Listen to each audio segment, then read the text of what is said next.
So before we begin with our preaching this morning, let's just continue in that heart and attitude of worshiping God. Let's open our preaching with a prayer. Heavenly Father, we want to thank you for this morning. Thank you, God, for what you have in store for us. And Lord, I pray that whatever we will receive from you today, Lord God, as long as it comes from you, may it edify us, may it strengthen us, Lord, and may it bring us back in being aligned with what you want. Lord, remind us this morning that our lives as your followers is all about you, O God. And I pray, Father, that as you speak in the hearts of your people this morning, let them experience that joy and that peace that transcends all understanding. Knowing, Lord God, that you are speaking in their hearts. Knowing, Father, that it is you who are guiding their path so that at the end of the line, Lord God, we will have a victorious life. Maraming salamat po, Panginoon. We bring you back all the praises and glory.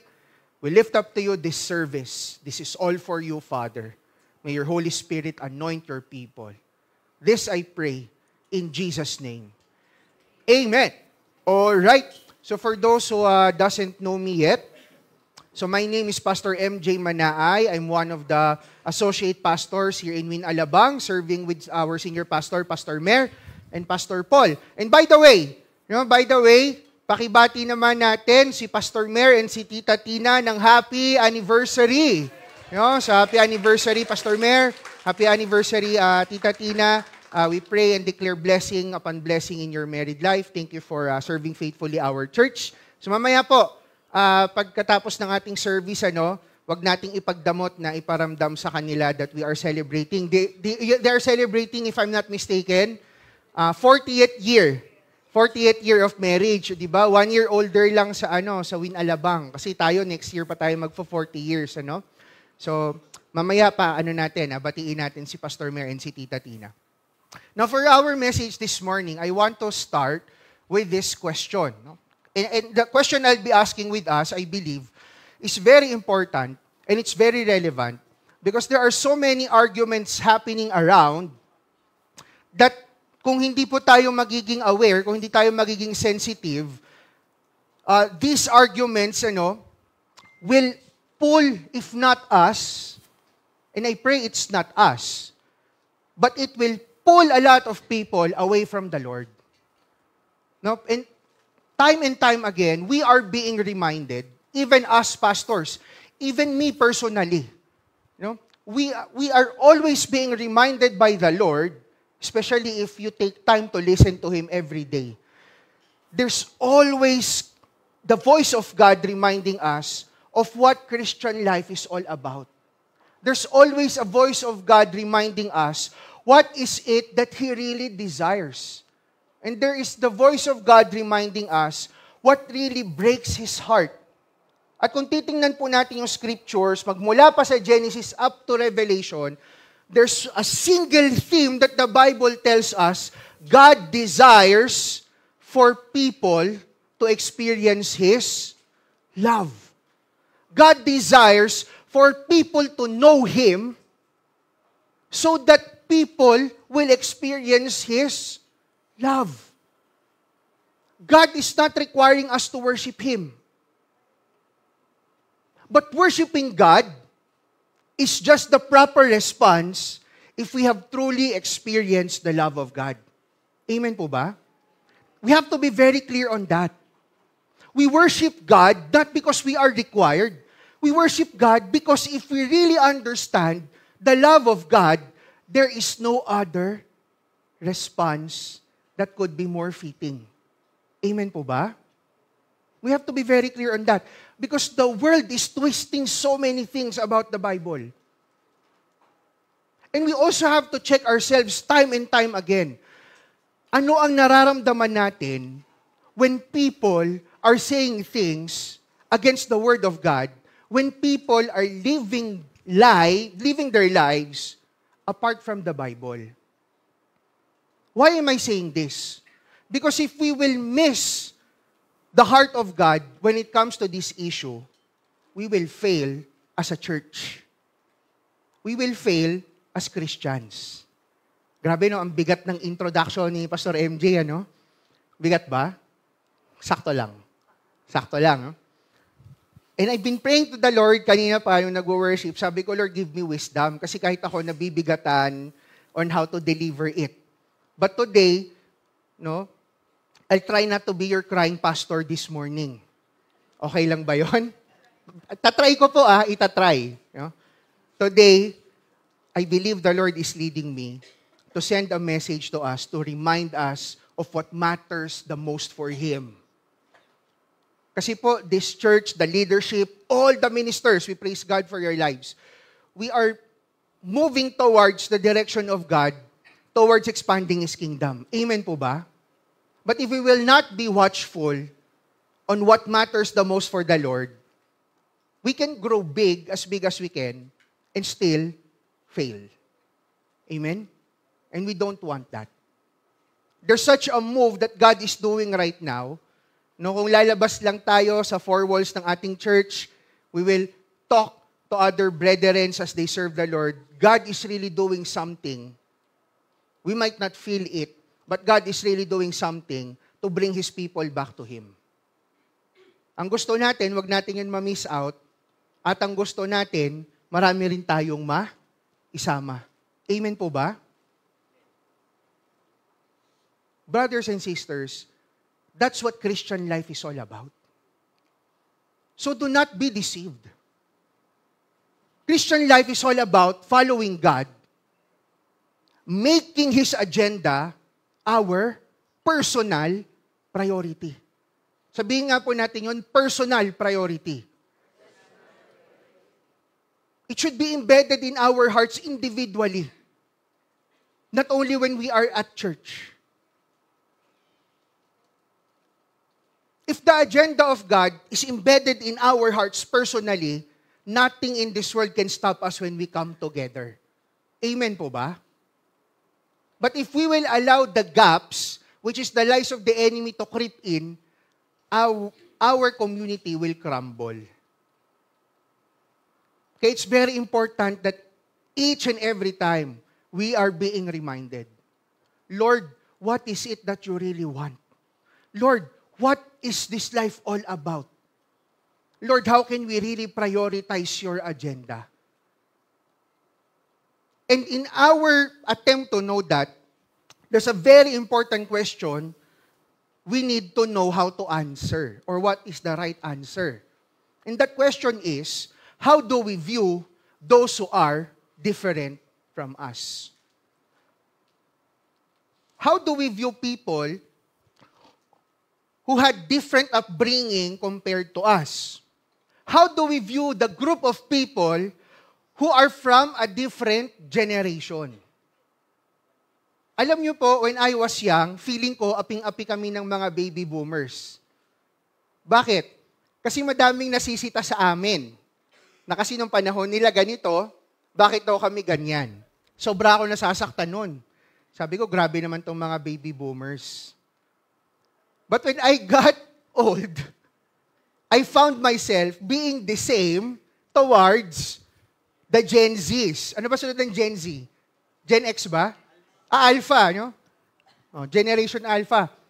Ulitin ko, when I was younger, offend ako deep inside how the baby boomers are commenting over us. At ang nafe-feel ko, binibelitel kami. Na porkit di kami dumaan sa gera, kasalanan ko ba na hindi ako nabuhay during the World War? But praise God, no? Praise God, I did not. It's not my fault. Nung pinanganak ako, walang gera eh. And then when I got older, I found myself doing the same to the younger generation. You might not see me posting it online. You might not hear it from me. But in my heart, in my mind, I'm telling to myself, bakit kasi ganyan ginagawa nyo? You should be doing what we did before. And what it results into is that we are building a community that instead of being united, we are being separated.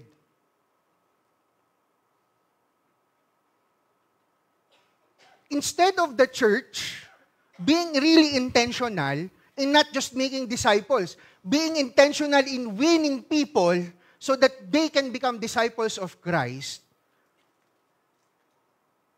it has everything to do with how we view people that are different from us. Are you following me? When we see people mocking God, how do we react? When we see people online,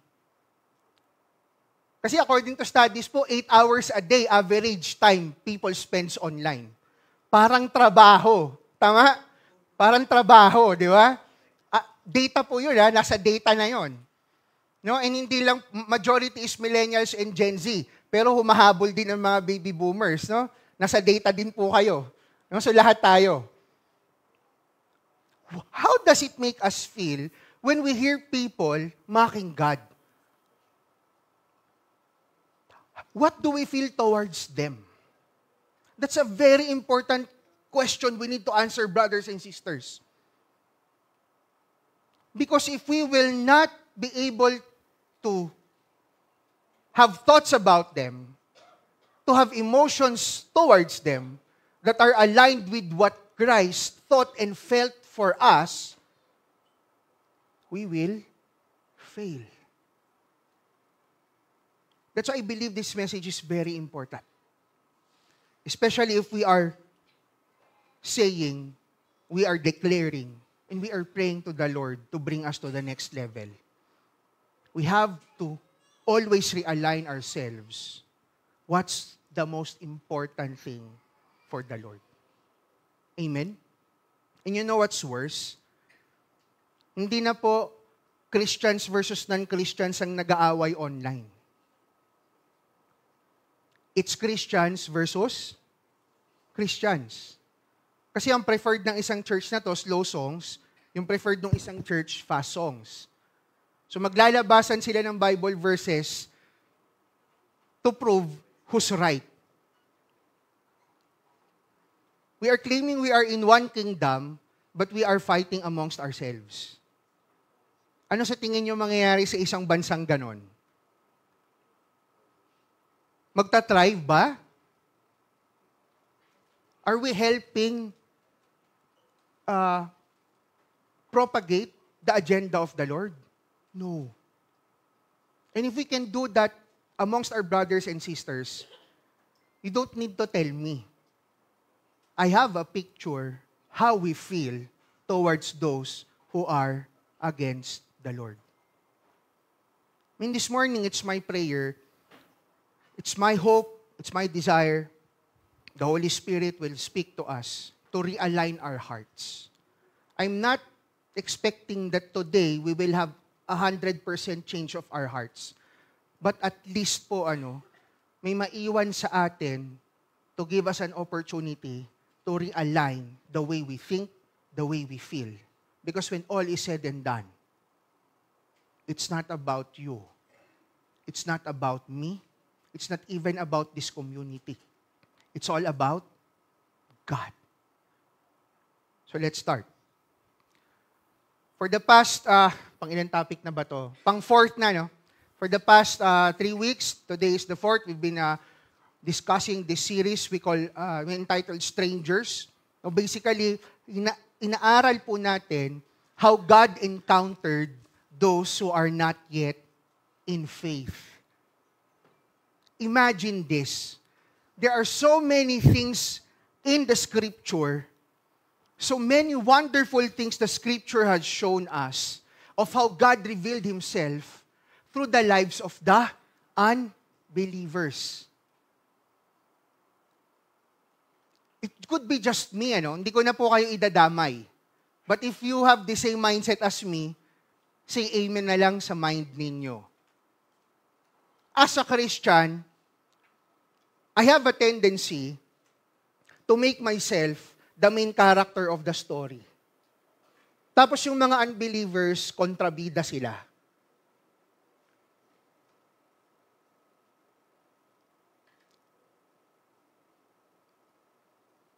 We have to remind ourselves, brothers and sisters, the main character of the story will always be God. And He's so gracious. Kung sa palabas to, wala nang ang probinsyano, no? Tapos na yun, no? Ano na yung bago? Batang Quiapo, no? Pero parang ganun din siya, no? Parang, ang alam ko, parang ganito ang analogy. Gusto nating lahat si Coco Martin tayo. When in fact, tayo lang yung mga pinagbigyan to be part of the show. Are you with me? Na kung hindi tayo pinagbigyan to be part of the show, wala tayong kikitain dun sa show. Same thing with the Lord. Ang bida, si God. But He is so gracious to us. Why? He allowed us to be a part of the work of His kingdom. And as we strive and toil to work for the kingdom of the Lord, we will experience the grace of God in our lives. But we are not the main character of the story. Sorry to say. The main character is God. And if there is one desire I have in my heart for our church, is that in this church, the main character are not the pastors. The main character are not the leaders, not even the D group leaders. Not even the members. Who is the main character in this church? It should be God. And if God is the main character, tayo, susunod lang tayo sa gusto ni God mangyari. Are you with me? Kasi once po pumasok sa puso't isipan natin that life revolves around us, things will get messy for our lives. Things will get messy for the people around us. Why, Pastor? Because that is not the design of God. The design of God is that we know Him, we love Him, we follow Him, so we can experience Him. And as we experience the Lord, we allow other people to experience God through us. Amen? Amen? Baka napipilitan lang kayo mag-amen, no? But sad to say, that's what the Bible says. But if you really are in love with the Lord, it should excite us all the more. Kasi nagkakaroon tayo ng idea how to really live our lives for God. So let's continue. For this morning, no? Now, just to follow that trend nung title ng ating mga nagiging topics, no? Ano yung una? Nakalimutan niya. Sino yung una? Si Naaman, di ba? Ano siya? The general. Okay. And then yung pangalawa? The Gentile, no? The Ethiopian eunuch. Last week? The king. Ayan. Hindi si FPJ, ha? The king, no? Si King Nebuchadnezzar. Today naman, we're going to talk about the centurion, no? So our scripture will be coming from the book of Acts, no? It's just a coincidence, I believe, na both topics I preached for this series came from the same book, the book of Acts. No? So let's just have an overview. The author is Luke, a Gentile physician, no, who's been following Jesus and then recording all the things that the disciples and the witnesses did. Tapos, sino ang intended audience? Addressed to Theophilus, pero intended for all the believers. It's for us, believers. Bakit? The aim is that remind us, to show us how the gospel was spread. That's why we have to have a deep appreciation of the book of Acts. Kasi kung meron tayong blueprint of how the gospel was spread, marami po tayong matututunan from the book of Acts. And it's a very, very wonderful book kasi it started when the disciples received their anointing from the Holy Spirit. And then boom, left and right, front and back, from every corners of the world, pinipigilan sila to spread the good news. They were not stopped. Even if they died, Naalala niyo po yung side story natin about Stephen? Do you remember Stephen? Oh, si Stephen, stoned to death. Oh, he was stoned to death because he is doing the Lord's work. Oh? Ano yung sabi niya while he was being stoned to death? Lord, do not take this charge against them. What a heart for God. Tayo po, how do we react when people do something bad towards us? Sino po dito nakaranas ng i-attempt stone to death? Wala pa? Bash to death. May ganun na bala. O sige, I respect the younger generation. No? If there's such thing you call bash to death, sige, I will accept that proposal because I love you. No? No, but practically speaking, sino po sa atin dito ang nanganib na ang buhay because of serving the Lord? Wala pa. O, kukunin ko yung sinabi ng ating brother, no? Malamang marami sa atin nakaranas na bash na. Brother or sister, if di mo pa naranasan mabash because of the Lord, you have to ask yourself, what are you doing? No? You have to ask that. No? You have to ask that. No? Baka iniiwasan mo mabash for the Lord. Because that's part of our life. But tingnan niyo yung heart ni Stephen while being stoned to death. Pinapag-pray pa niya kay God, Lord, patawarin mo sila. Honestly, kung ako po yun, baka ibato ko pa balik yung bato eh. Maging honest ako kung ako yon. No? Baka tinutulak pa lang nila ako, unahan ko na sapukin ko na At least nakaano man lang bago ako namatay. Nakaisa. No, damay-damay. That's the human tendency. O kaya may dadaragin ako papasama sa akin. Sige, batuhin niyo ako kasama to. Hindi ako magpapaisa. Pastor, tama ba yon? Definitely mali. Because we are called to become like Christ. Si Christ nga Si God nga That's why Acts is a very wonderful book for all serious followers of the Lord. Kung meron pong magiging blueprint ang church how to spread the good news, the book of Acts is one of those.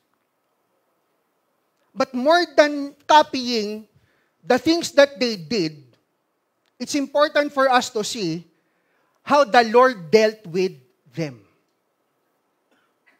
How the Lord guided them. What are the things that God reminded them? That's why they were successful in spreading the good news. Let's continue. So our story for this morning, the centurion will be coming from chapter 10 of the book of Acts. No? So from verse 1, it says, At Caesarea, there was a man named Cornelius, ano daw po siya? Centurion of what was known as the Italian cohort. Ano yung description sa kanya? A devout man who feared God with all his household, gave alms generously to the people, and prayed continually to God. Now, this is a very strange person. This is a very strange person. Why? Because Cornelius, being a centurion, he is a what? Jew po ba siya? Hudyo ba siya? No. He is a Roman citizen. Romano po ito. Nung sinabing part siya ng Italian cohorts po, this comprises of about 6,000 troops. 10% pala ng isang legionnaire. No? Para lang magka-idea kayo kung gaano kadami itong mga kinocommand ni Cornelius. So, sa isang legion ng Roman soldiers, that's 6,000. Pag sinabing cohort, a tenth of that. Ilan ang 10% ng 6,000? Ang galing. So, pag nagtatights tayo, sakto. No, galing 10%, joke lang. 10% ng 6,000, 600. Pag ikaw po, tinawag kang centurion, you are, from that 10%, you are commanding at least a tenth of it. So ilan? 60. No? Pero kung magiging mas accurate tayo, centurion came from the word century, which is 100. Pero actually, ang kinocommand nila less than that. Sabi sa history, about 80. Halos isang buong church na yon. Tama po ba? At yung mga kinokomandang senturyon, hindi yan mga mababait na tao. Mga tigasin yan. Do you get the picture? Because these are Roman soldiers. Kung aalamin niyo po how Roman soldiers are being bred, binibreed po sila to have no mercy towards their enemies. Kaya nga halos walang makatalo sa mga yan eh. No? Naalala niyo po yung nangyari sa EDSA Revolution sa Philippines, tinutukan ng baril. Anong ginawa ng mga tao? Nilagyan ng bulaklak. No? Para yung sundalo, kakaawa naman. Huwag niyo pong susubukan, kung babalik kayo sa panahon, no? Huwag niyo subukan sa mga Roman soldiers yan. Baliwala sa kanila yan. Now, for you to be a commander, a captain of a group of man, and you earn the respect, si Cornelius po, hindi to basta-bastang tao lang. But what's more peculiar about him is that, even though he is a Roman centurion, ano yung kanyang description? A devout man. Ibig sabihin, malalim ang conviction. Pag devout, no? Malalim ang conviction niya. He's not only a devout man, he also feared God. Hindi na lang po masyado nabanggit dito sa story, no? But if you will follow the story ng Book of Acts, prior to this, kumakalat na yung balita about the gospel, umiingay na po ang religion ng Judaism. Si Cornelius po is someone we can consider a Judaist proselyte. Ano yung sabihin ng pastor? Hindi siya Jew, pero nagpa-under siya sa Judaism. Do you follow? O hindi siya Hudyo, pero nagpa-under siya sa Judaism. Siguro nababaitan siya sa mga Judaist. Siguro nakikita niya kung paano mamuhay yung mga Judaist that time, no? Kaya he feared God, dinamay niya yung household niya, and he always prays. Actually, no, if you will, ayan, no, so, ito lang naman yung kinocommand ni Cornelius. No? So, hindi ito basta-bastang tao. I'm not saying this is what he actually looks like, pero in a battlefield, malamang sa malamang ganito ang itsura ng mga centurion. So, please lang, no, kung bibigyan kayo ni God ng pagkakataon bumalik sa past, iwas-iwasan nyo itong mga taon to.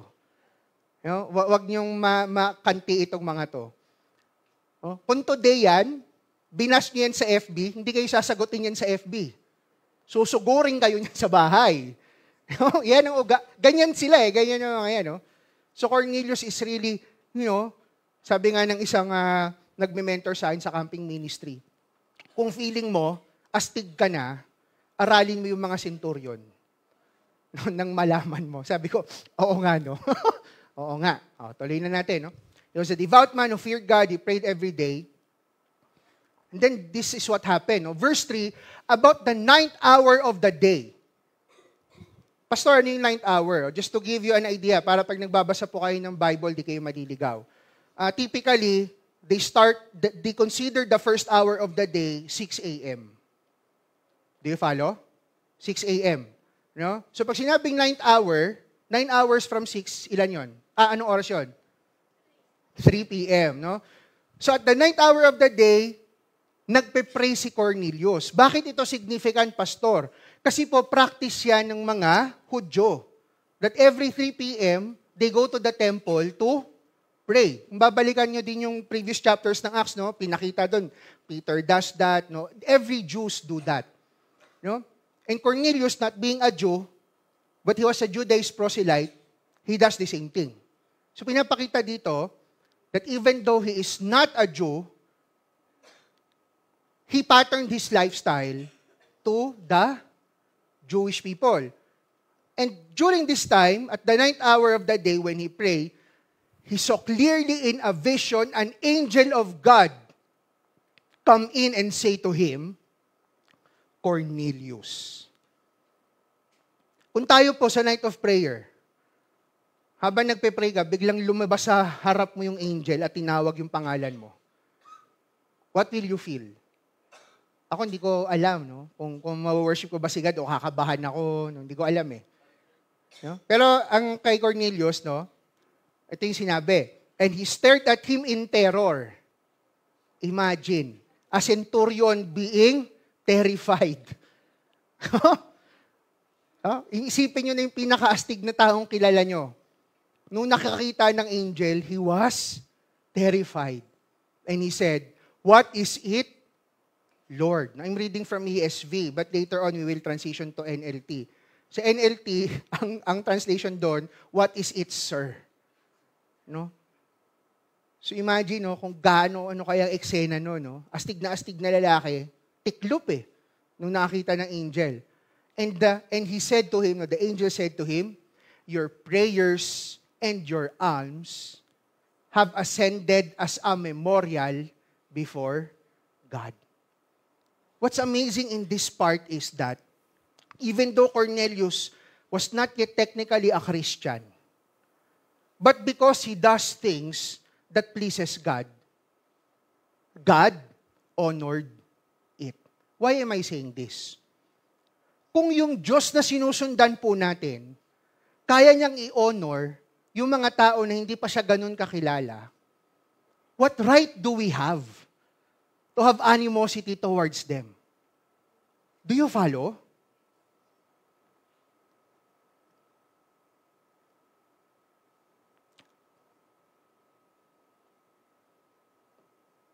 Okay, continue natin. Ayoko i-prime yung next point ko. And Cornelius stared at him in terror. What is it, sir? Ayan pala, no, NLT. Sige, let's continue. So who is Cornelius? A Gentile who became a devout Judaist. He feared God, yes, but he is not yet aware of who God really is as revealed through Christ. So in short, Cornelius knew of God, but he doesn't know God yet. But here's what's good about him. Yet, with what he knew, he took it by heart. Yung po yung gusto kong isang makita natin kay Cornelius. That even though he lacks enough knowledge of who Jesus was, even though he lacks enough knowledge of who God is, with what he knew, he took it by heart. Kung ako po tatanungin, daig pa niya ang mas maraming Kristiyano who have been attending the church, who have been serving the Lord, who claims to be reading the Bible.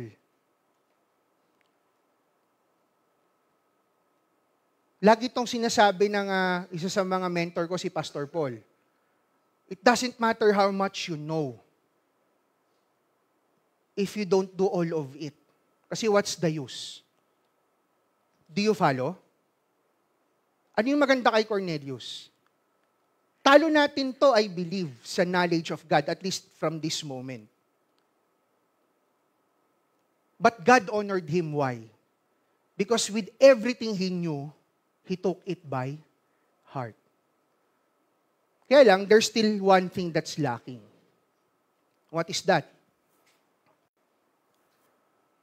Yes, he is religious. No? But here's one thing I want to see, or I want us to see from Cornelius. Even though he was a deeply religious man, he is without knowledge and relationship with Christ. Yun ang naging problem kay Cornelius. Yes, God honored him, but because he doesn't know Christ yet and doesn't have a relationship with Christ yet, it's still lacking. But there comes the grace of the Lord, no?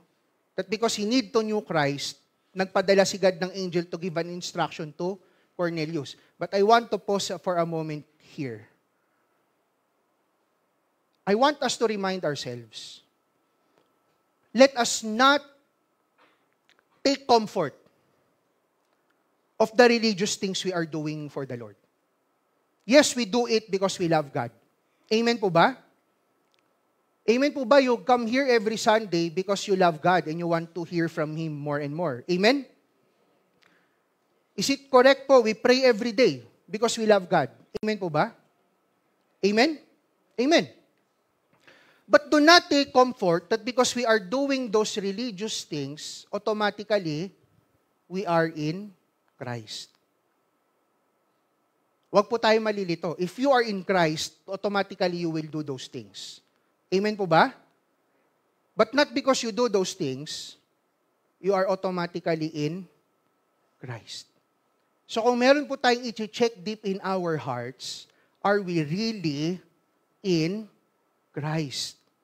Are the things we are doing, we are really doing for Christ? Do you follow? Sige po, let's continue. And he stared at him in terror and said, "What is it, Lord?" And he said to him, "Your prayers and your alms have ascended as a memorial before God." And here's the instruction, verse 5. "And now send men to Joppa and bring one, Simon, who is called Peter." So sabi ng angel kay Cornelius, magpadala ka ng mga tao mo sa Joppa, ipasundo mo si Peter. Simon, who is called Peter. He is lodging with one Simon, a tanner. So kay Simon din nakatira, no? But a different Simon. Whose house is by the sea. When the angel who spoke to him had departed, he called two of his servants and devout soldiers from among those who attended him. And having related everything to them, he sent them to Joppa. Here's the story so far. There's a centurion, manly, saw an angel, was terrified. Anong good news sa kanilang angel? The Lord honored your good works. Magpadala ka ng tao sa Joppa, ipasundo mo si Peter. No? Hindi sinabi kay Cornelius kung para saan. But, we know where the story is heading. The reason why that was instructed to him. Siyempre, sumunod si Cornelius. End scene. Ayan, no? So para tayo nanonood ng movie. Alam niyo po ba yon? Pag sa movie, di ba, may eksena, tapos biglang magba-blackout, pag-resume, ibang setting na. Do you follow? O, yun yung transition nun verse 8 to verse 9. Okay po? So, set aside mo natin si Cornelius, tapos na muna yung eksena niya. Punta tayo sa next scene. Ano yung next scene? The next day, as day, yung mga pinadala ni Cornelius were on their journey and approaching the city. Eto na, pinakita na yung isang character. Sino daw po? Peter. Peter went up on the housetop about the 6th hour to pray. Anong oras po yan? Ha? Magaling. 12 noon, no? About noon time. Na-try nyo na po ba yun? Tanghaling tapat, pupunta kayo sa bubong at magpe-pray. No? I don't encourage that. No? But yun ang ginawa ni Peter eh. So who is to tell him not to do that? No? Tapos noon time, no? Ano nangyari doon sa kanya? And he became hungry and wanted something to eat.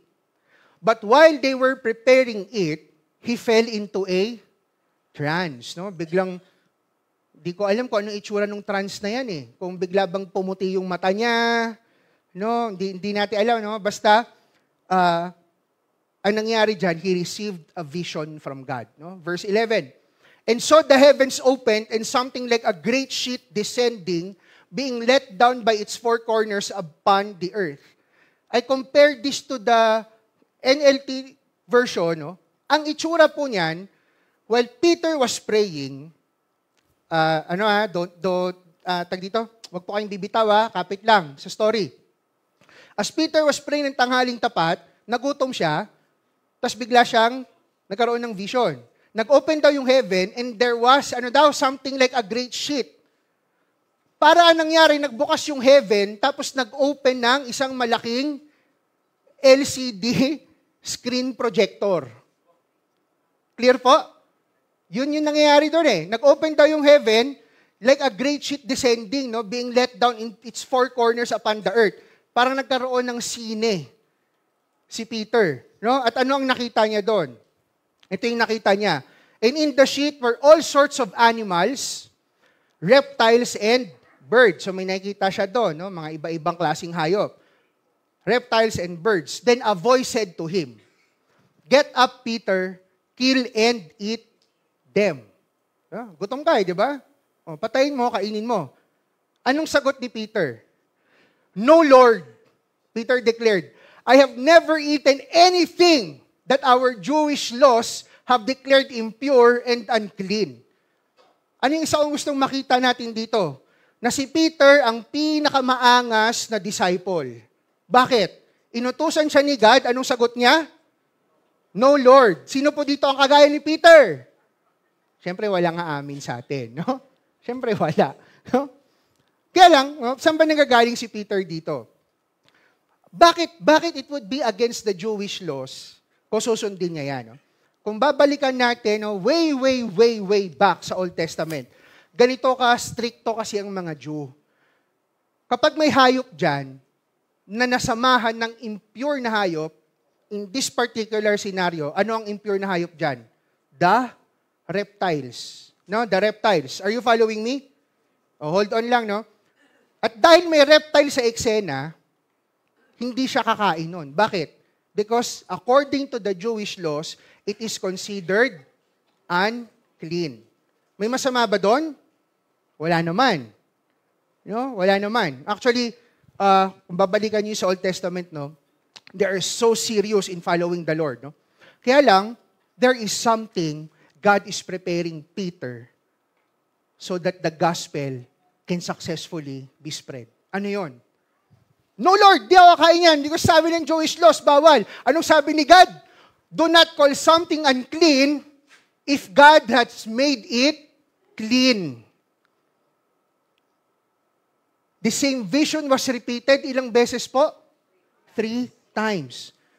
If we are reading the Bible and we see things 3 times, ang ibig sabihin po nun, wag mong kalilimutan. Bitawan mo na lahat, wag lang ito.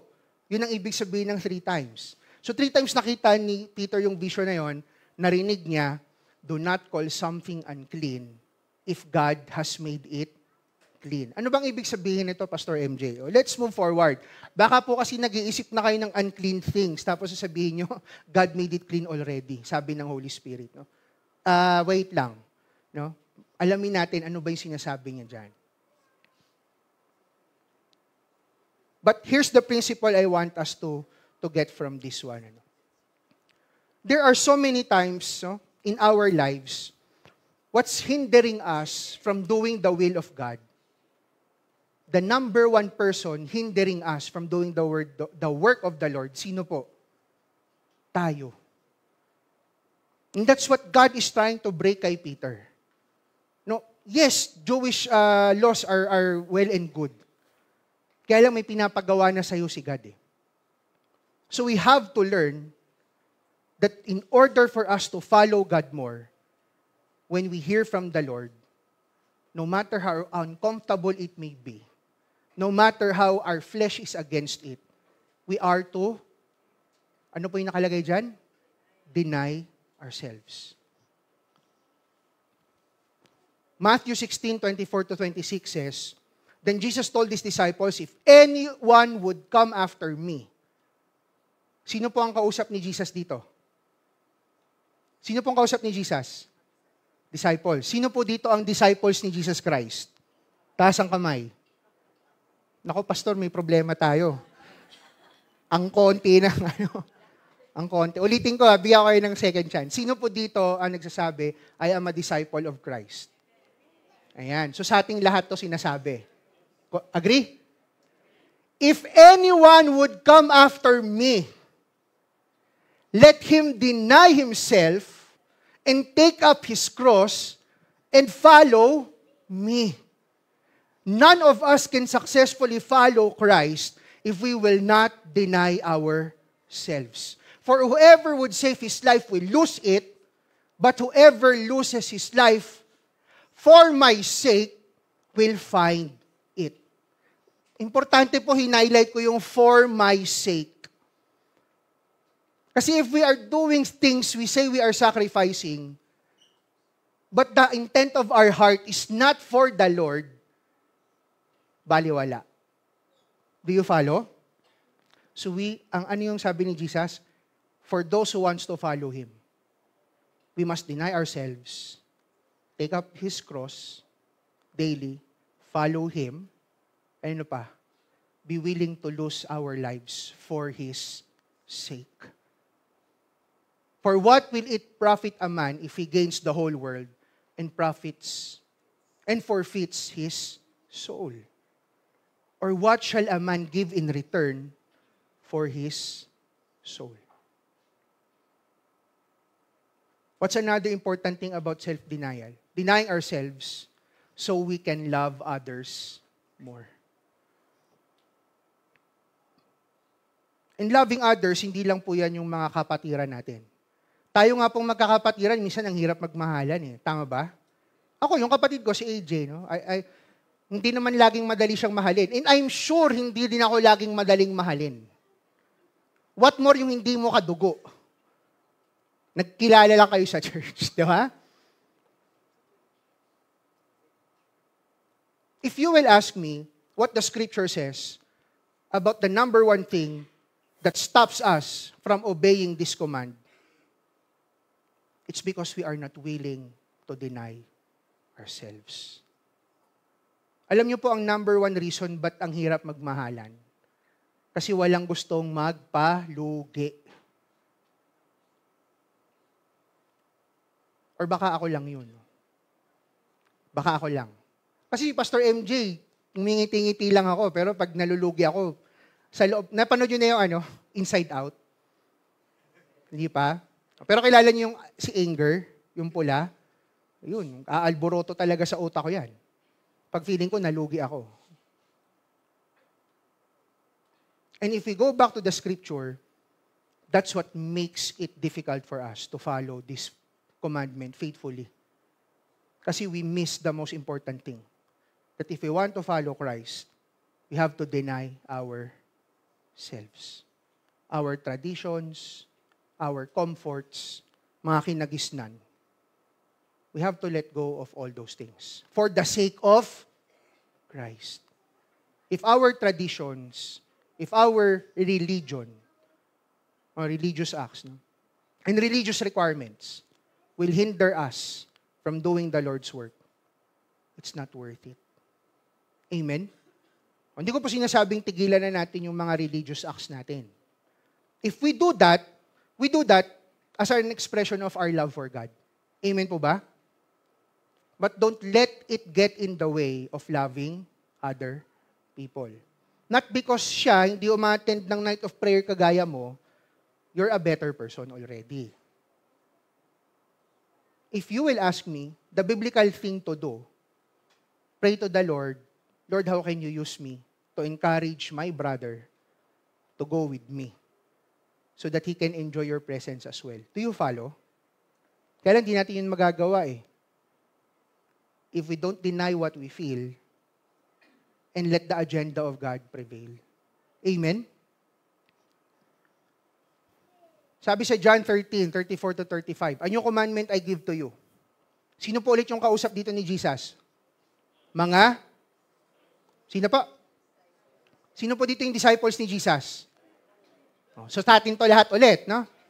Kanina, deny ourselves. Ano naman yung sabi ngayon? A new commandment I give to you, that you love one another. Just as I have loved you, you also are to love one another. Brothers and sisters, if I can make a proposal to each and every one of us, whenever we read this passage, this is not to be taken as something we will demand from each other. Are you following me? Pag binabasa po natin tong passage na to, at kung sasambitin man natin, we have to be faithful sa intent ng Scripture. Ano ang intent ng script? Ano ang intent po ng text na to? To tell us that we are to love others. It's not telling us that we can demand love from others. Are you with me? Are you with me po? That's the intent of this text.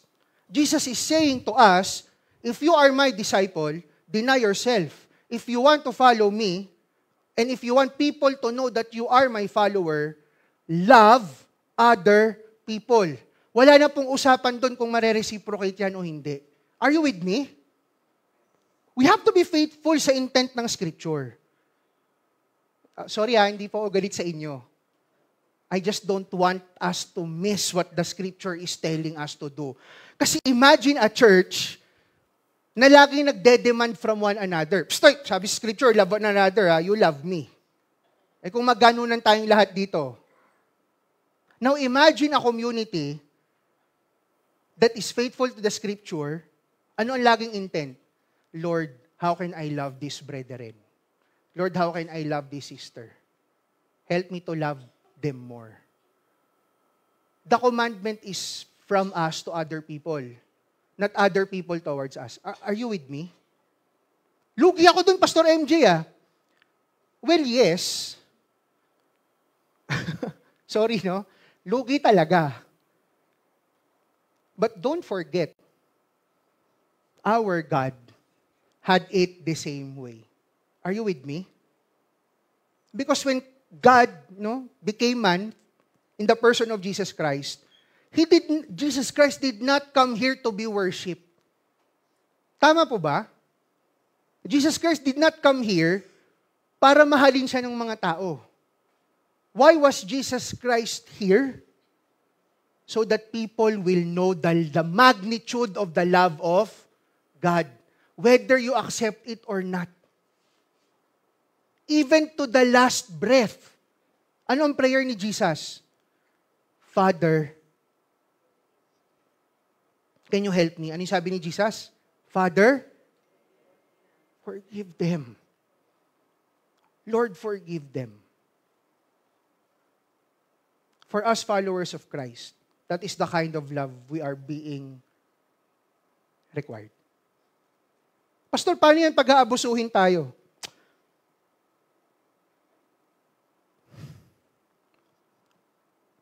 Inabuso rin naman natin si God paulit-ulit eh. Tama po ba? How many commitments have we made na hindi natin tinupad? Huwag niyo na pong bilangin, no? Kasi I'm sure mamamali kayo ng bilang. Sobrang dami yan. Why am I saying this? No? I don't mean to be harsh to you this morning, but I believe with where God is leading this church, we have to be faithful on this. Amen? By this, all people will know that you are my disciples. Not what you know of the Word. Hindi kung gaano ka kabait, hindi kung gaano kaganda kagarbo yung life mo sa social media. The world will know that we are followers of the Lord if we love one another. See how the enemy is destroying the gospel. Let it be our goal. Deny ourselves. Love one another. Amen po ba? Anyway, pag nasaktan ka, takbo ka kay God. Tama? Pag may nagawang masakit sa atin, let's run to the Lord. Amen? Is the Lord not enough? We will say, yes, Pastor, He is enough. But many times we treat the Lord as if He is not enough. Amen po ba? We have to be faithful to the Scripture. And that's the same principle that the Lord is teaching Peter. Do not make common what I have made clean. And it's very important. Let's continue. No? Thus, loving God and loving others. Question, doon sa loving God and loving others, no? Saan sa formula yung tayo? What's the commandment of Jesus? Love your neighbor and love the Lord your God with all your heart, soul, mind, and strength. Nasaan po sa formula doon yung tayo? Nandun ba tayo? As recipient? As recipient, nandun po ba tayo? Sige, check nyo sa Bible, no? Nandun ba?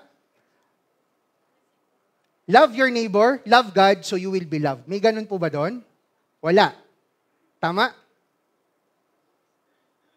So being a follower of God is being true to who Christ was, to who God is. If God can love people, even if people will not love Him back, what right do we have to demand love from others just because we showed love? Are you with me? That's being Christ, what being Christ-like is. Nagsisisi na po ba kayo na naging Kristiyano kayo? But you know what? This is what's amazing. For those of us who truly experienced how God loved us, kaya po natin itong gawin. Amen? Just think of how God loved you. We are no better than everybody else. Amen po ba? Not because I'm a pastor, I'm better than all of you. No. It's just that my calling is to pastor the church. It doesn't make me any higher. Amen po ba? But don't treat me naman na lower. No? And it's not a license for you to treat anyone lower. But we have to level ourselves. No one is higher than another. The only one higher than all of us is God. Amen? So in the commandment of Jesus to love God and love others, it has nothing to do with what we will receive. Amen po ba? Kasi if we have truly received God in our lives, He is more than enough to be contained. Amen po ba?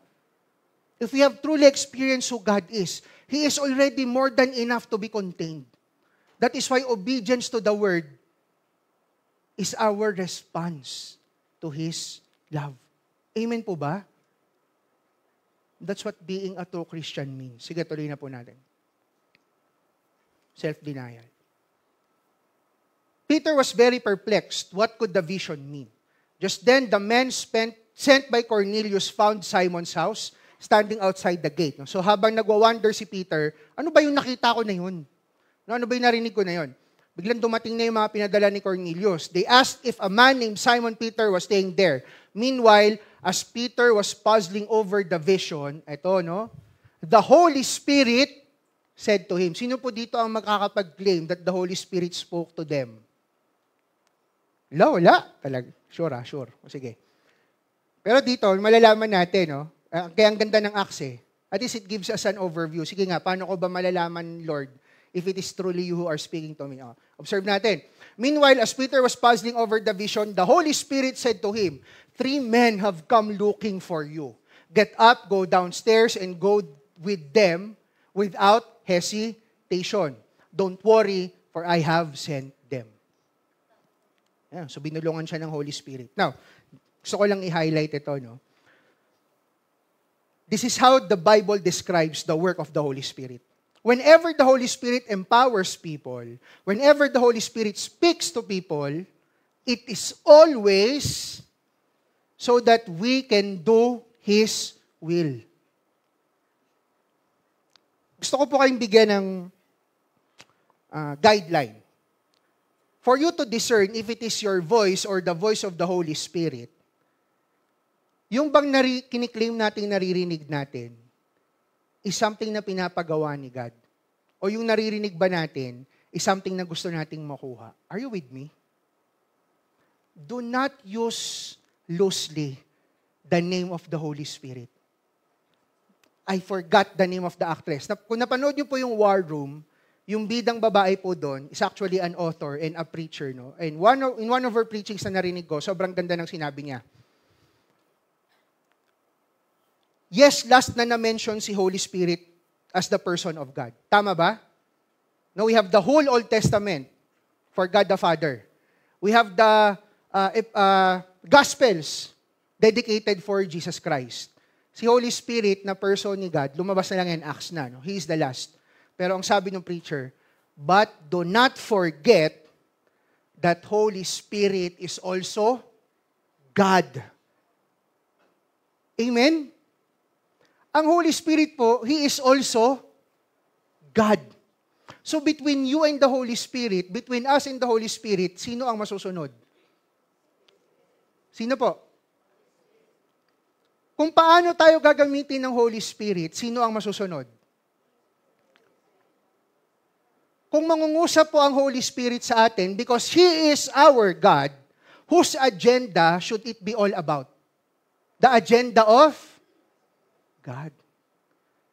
So if we want to have guideline based sa Scripture, kung paano kumikilos ang Holy Spirit, He is always moving, empowering people so that the followers can do His will. It's not the other way around. Okay po? So it's a very dangerous prayer, or I am still yet to see from the Scripture that we pray in the name of the Holy Spirit to claim something for ourselves. Do we follow? Do we follow? Actually, alam niyo po kung saan mas clear ang Bible? You want something, you work for it. You want something, you be diligent with your life. That's clear ang Bible po doon. Are you with me? Are you with me? If we want something good for our lives, clear ang Bible. Work hard for it. Be diligent with your life. But as far as our relationship with the Holy Spirit goes, siya ang boss. Amen po ba? And however He wants to use you, ano lang ang gagawin natin? We surrender. If you observe sa book of Acts, that's how the work of the Holy Spirit was depicted. And here, the Holy Spirit is preparing Peter to break the barriers of culture so that the gospel will be spread. How to know if it is the Holy Spirit speaking to us? Based from the text. Basahin nga po natin ng sabay-sabay. 1, 2, 3, go. Hindi Hindi ba exciting? Hindi ba siya exciting? How to know if it is the Holy Spirit speaking to us?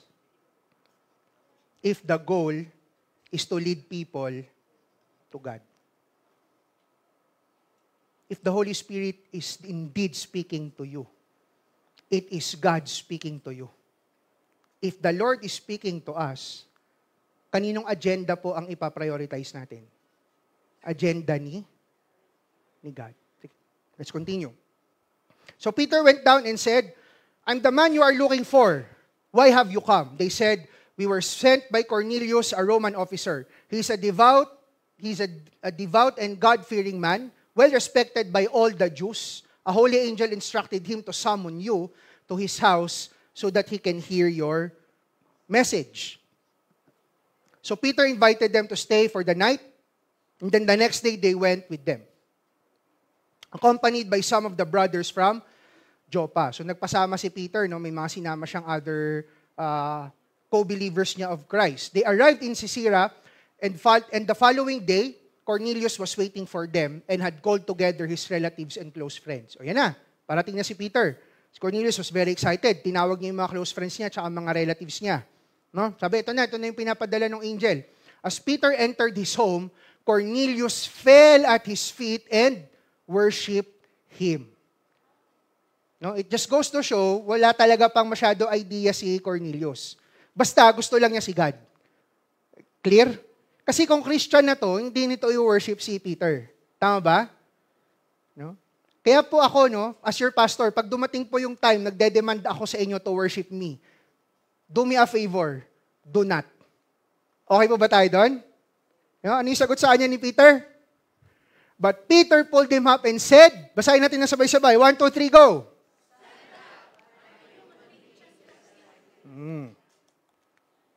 See? We're having a clue here that the real followers of God indeed are self-denial. Amen? Ikaw ba naman luhuran ka nung centurion eh? Para kang pumunta sa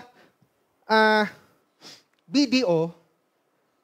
Siguro makaka-relate dito yung mga may malalaking mga malalaking amount sa bangko.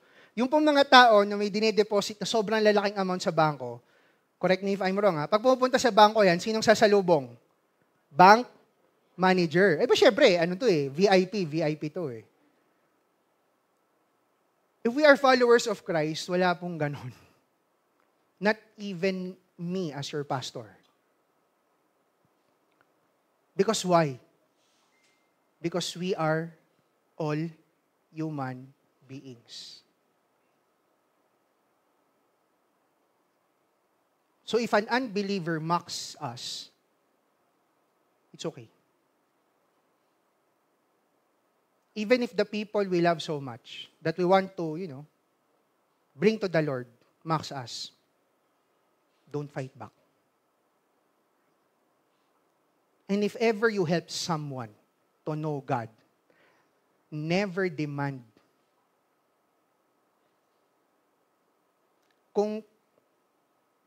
Here's the tricky part. The Bible is telling us to love one another. Amen po ba? So ganito itsura niyan. If someone does good to you, you love them. But if you do something good to someone, do not demand something back. Are you with me? Do you follow? That's the balance of it. Okay po ba? If someone does something good to you, i-reciprocate. Love them back. Words of affirmation, words of encouragement. If they need help, help them. Amen? But whenever you do something good to someone, never put in your heart that they should do something in return. Kasi hindi na po self-denial yun. Are you with me? No? So if you want to love your brothers and sisters, love them just because God loves them. Without expecting anything in return. But can you imagine that kind of community, loving one another? Everybody will still be loved. Tama po ba? Are you with me? No. Stand up, I'm a human being just like you. Let's continue. Peter told them, you know, it is against our laws for a Jewish man to enter a Gentile home like this or to associate with you. That's the culture happening. Kasi ganun nga sila ka-strict, di po ba? Ang clean, hindi pwedeng humalo sa unclean. At dahil Hudyo sila, sila lang ang clean. That's the culture. Wag natin sila imamak. That is the culture coming from the Old Testament.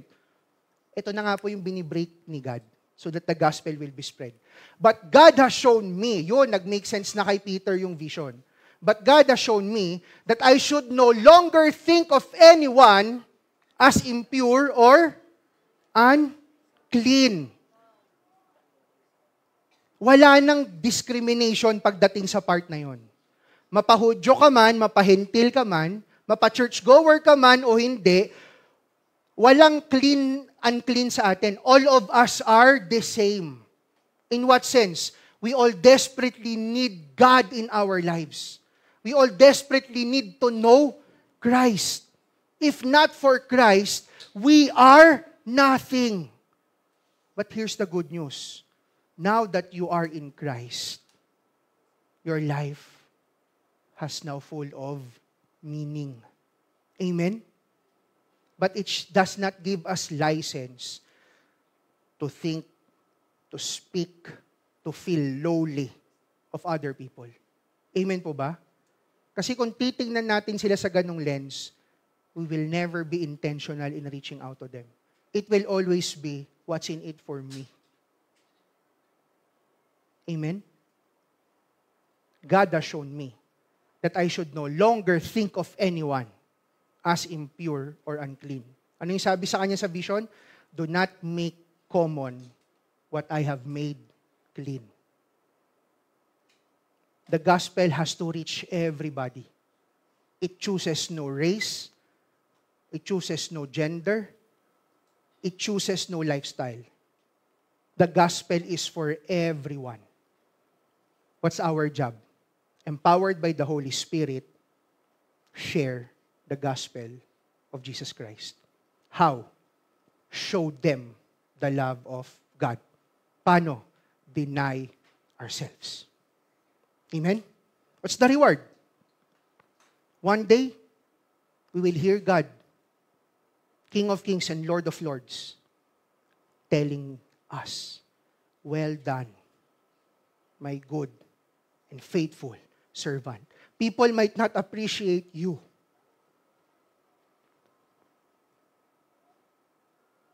But if you know whose work you're doing for, affirmation from Him is more than enough. Amen po ba? Of course, wag po nating ipagdamot ang appreciation sa isa't isa. Kailangan po yun to build a community. But what I'm saying is, tayo po personally, affirmation from other people is really good. Ako po hindi ako magde-deny whenever people are giving me feedback sa mga preachings and ministry sa church na good, I feel really good. No, hindi po ako magpapakabanal dito to say, hindi, it doesn't matter. Hindi, it matters for me, of course. But the Word is continuously reminding us. It's not about you, it's about the Lord. So I came without objection as soon as I was sent for. Now tell me why you sent for me. Ano sabi? Di na natin to babasahin isa-isa. Kwento po ni Cornelius yung nangyari. I prayed to the Lord sent an angel and told me to fetch for you. That's basically what verses 30 to 33 says. Ay, naulit. And then, ano yung sabi ni Peter? I see very clearly. Ano yung sabi po sa naka-highlight? 1, 2, 3, go. That God shows no favoritism. It's such a waste to work hard for the kingdom of God in an attempt to gain more of His favor. It's such a waste. Bakit? God shows no favoritism. That is why the gospel of Christ is for who? For everyone. I'm not sure kung ano po yung stand nyo, no? But at least this scripture, yun ang sinasabi. God shows no favoritism. In every nation, He accepts those who fear Him and do what is right. This is the message of good news for the people of Israel, that there is peace with God through Jesus Christ, who is Lord of all. Ayan na. No? So from verse 36 onwards, dyan na po shinare ni Peter kay Cornelius who Jesus was. Here's the principle I want us to get. As we live out our Christian lives, as we tell people about the Word of God,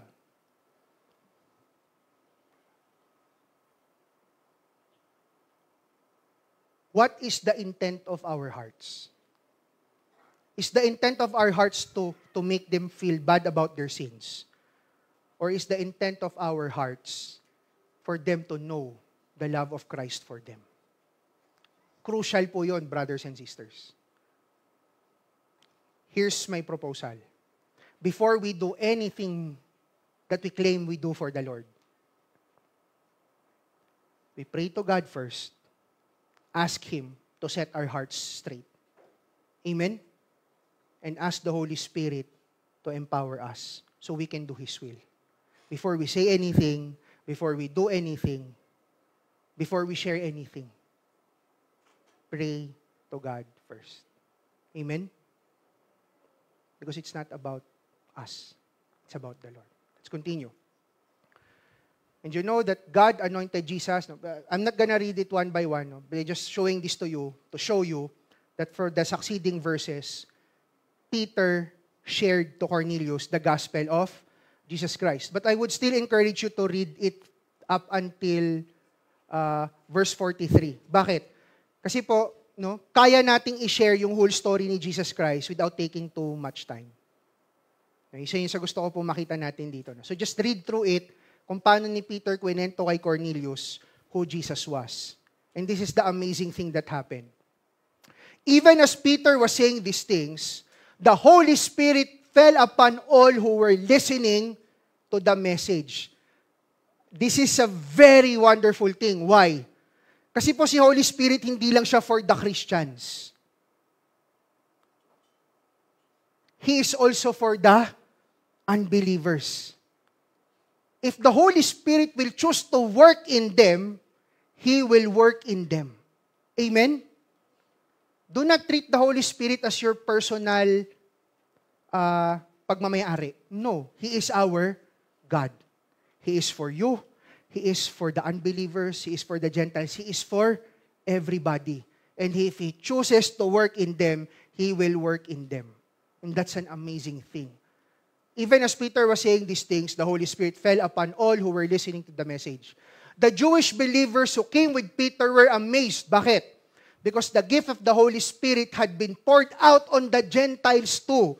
No, alam ko, hinighlight ko to. Bakit sila na-amaze? Kasi nga, they are coming from the culture that they are the chosen nation. Amen? Tapos biglang nakita nila, the Holy Spirit worked with the Gentiles. At ano yung nangyari? How did they know it was the Holy Spirit? For they heard them speaking in other tongues and praising God.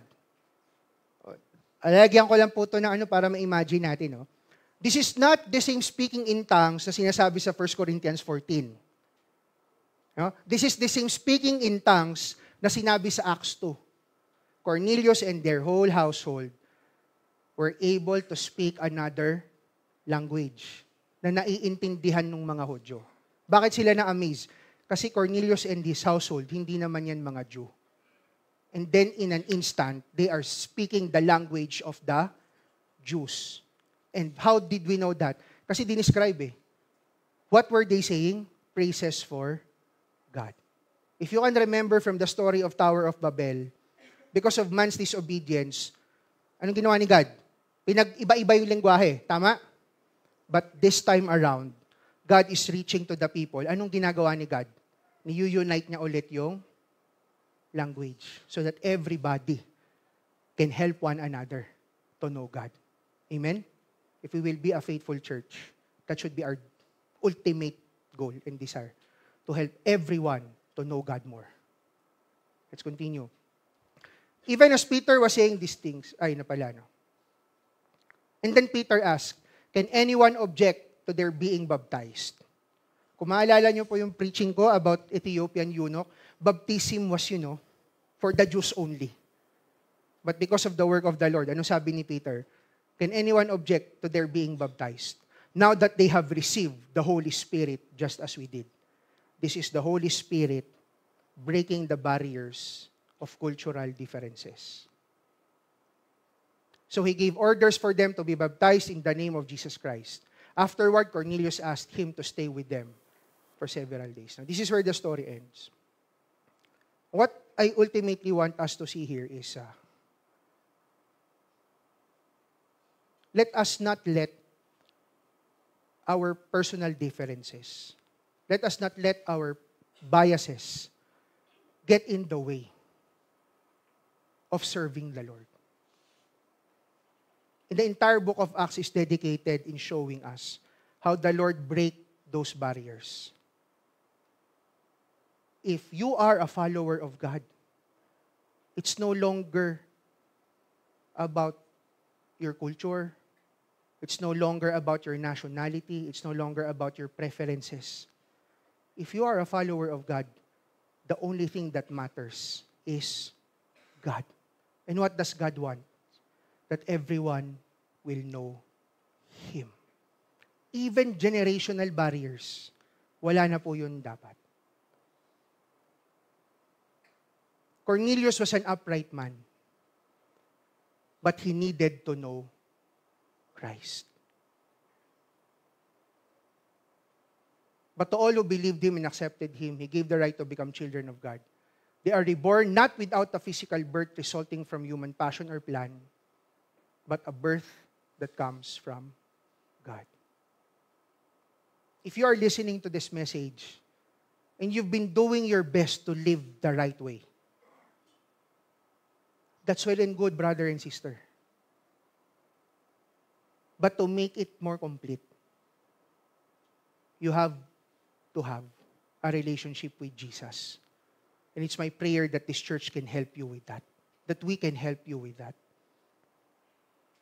Peter was a faithful follower, but he needed to have the heart of Christ. Now for us who claims to be followers of God, let's pray every day to have the heart of Christ. Deny ourselves, love others, love God.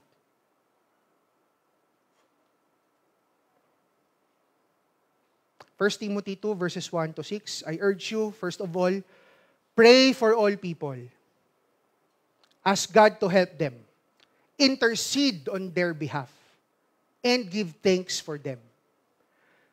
Pray this way for kings and all who are in authority, so that we can live peaceful and quiet lives, marked by godliness and dignity. This is good and pleases God, our Savior.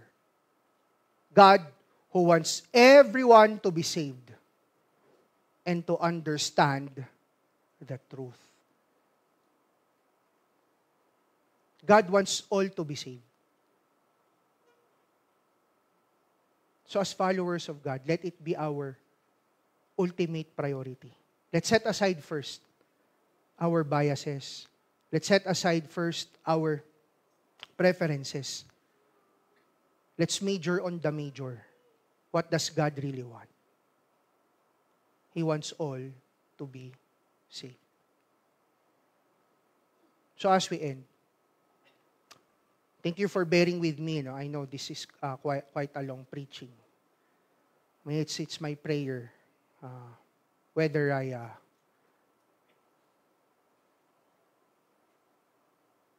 no matter how I preached it. It's my prayer that in this church, it doesn't matter po what your ministry is. It doesn't matter what your function is. We are all the same. We are all the same. And it's my prayer that we focus on the major, the Great Commission that Jesus Christ left. It's all about preaching His word. It's all about sharing His love. It's all about helping as many people as we can to know God. If we as a church will go to the next level, let us not let the gaps, which are the lies of the enemy, to creep in. Let's not miss out on what's most important. If we want to experience a truly blessed life from the Lord that goes beyond the material, a security, peace, that is not dependent on what's going on. Hindi po depende kung sinong mananalo next election. But I pray we vote wisely, please. But at the end of the day, it doesn't depend on those things. As followers of God, the only thing that should matter is what God wants. And what does God want? That everyone will be saved. It's my prayer, Lord, that for each and every one of us, even if just one person will respond, let's dedicate our whole life for it. Amen po ba? Huwag po nating panghinayangan if mas maraming hindi makikinig sa atin.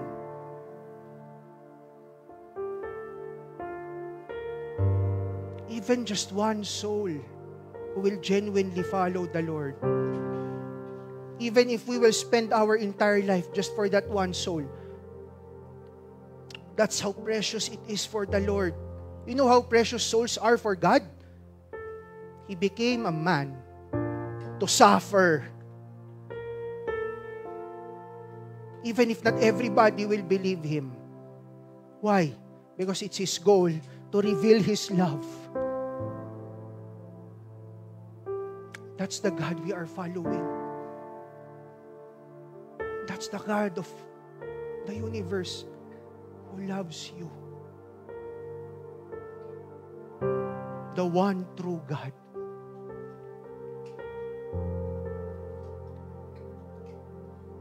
God's commission is fulfilled through faith and submission, not through tradition nor religion. If we will be a successful church, I pray that we may be found faithful to the Lord, faithful in His Scripture. That we will be a church that is fully surrendered to God, that truly submits to His will, that wherever God places us, in whatever fields we are in, our agenda is the agenda of the Lord. For the young people, you have all the time to know God more. Let your lives be used by God mightily. For the professionals and businessmen, let our networks be maximized to spread the gospel of Christ. All the resources we have. For the retired seniors, the work of the Lord never ends. As long as you are in the path of God, your life will never lose its meaning, no matter what people may say. No matter the physical, challenges. If you are in the Lord and the Lord is in you, His Holy Spirit will empower you. Take comfort. Behold, I will be with you to the very end.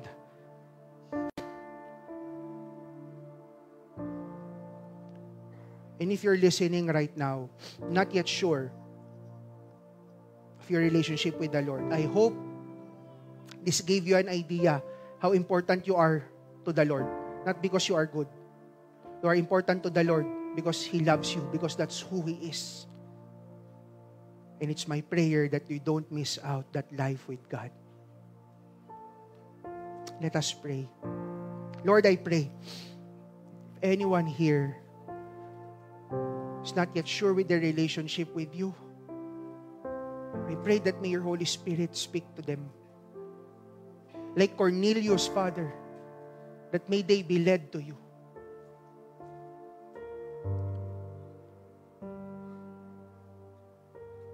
If you are that person, pray this prayer with me. Lord, thank you for your love. Thank you for the salvation. Thank you for your Son, Jesus. I don't know what to do yet, but Lord, I'm placing my faith in you. And I pray, God, bring me into a community that will help me grow in faith. I surrender my life to you in Jesus' name. For all of us who are followers of the Lord, let us pray. Father, thank you for your grace. Thank you for your mercy. Thank you for your love.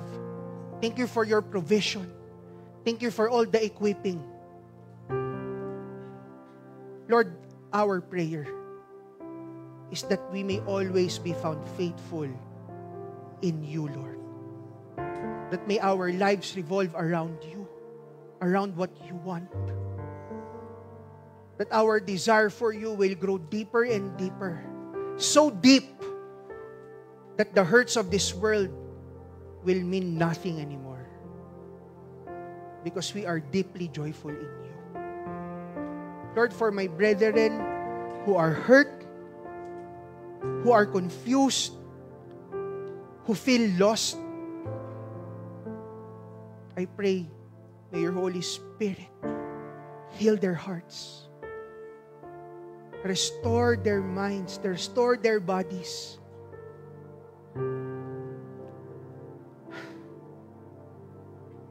Lord, bring back the joy of our salvation in you.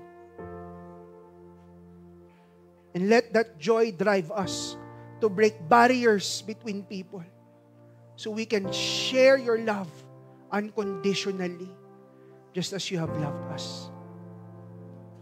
May your Spirit continually lead this church, be nurtured in your word, be intentional in making disciples, so we can make an impact to the community to bring more people towards you.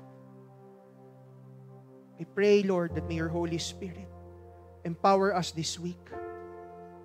Reveal to us great and wonderful things, Father. That as we come to know you more, we'll have clearer vision of where you want us to go. Let our joy be found in you and in you alone, Lord.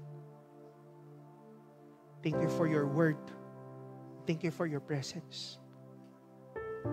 And in the name of Jesus, I pray that may your Holy Spirit dwell in us, empower us, so we can follow your will. We love you, Lord. Help us to love one another, just as you have loved us. This is our prayer. In Jesus' name we pray. Amen and amen.